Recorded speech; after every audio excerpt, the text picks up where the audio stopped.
It's 1920s London. You are a young collector of historic costumes searching the stalls of Old Caledonian Road Market, Camden Town. You've been many times before, picking up bargains, beautiful items from the 18th and 19th centuries to expand the collection of exquisite pieces you already have tucked away in your bedroom. You spy something truly exceptional, a linen cap covered in intricate embroidery, glinting with silver thread and spangles. The stall holder tells you that it's a Victorian man's smoking cap, but you know different. It's a man's nightcap from the early 17th century, a wonderful example and extremely rare. You bargain with the stall holder and beat them down to just £2. What a find! The earliest piece in your collection and one of the most important.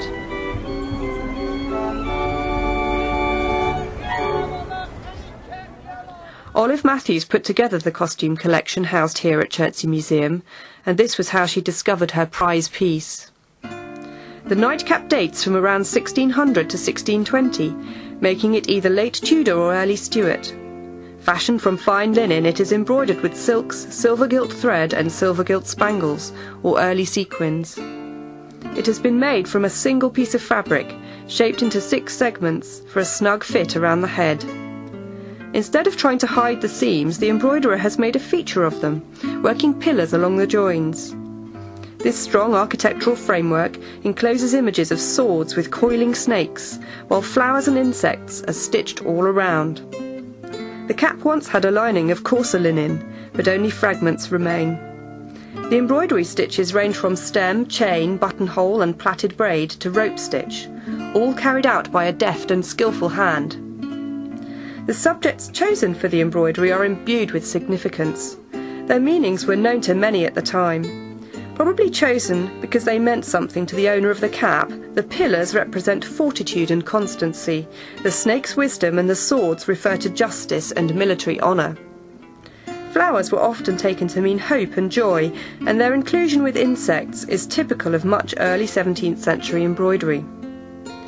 Emblems and symbols were commonly used in art and textiles at this time, and books were published on the subject.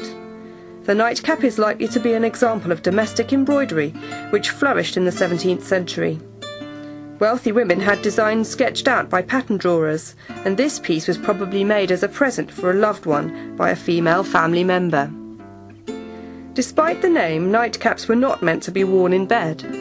Instead, men wore them at home when relaxing, often in the evening after a long day. They were fashionable throughout the 17th and 18th centuries, often providing comfortable relief from hot, itchy wigs.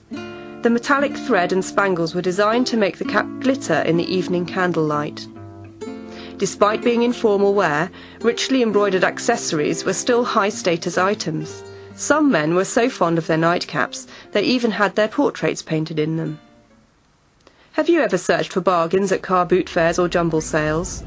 Olive Matthews had good reason to be proud of her find.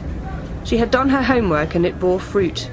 Treasures like this are hard to come by on market stalls these days, but you never know what a little knowledge and a keen eye might uncover.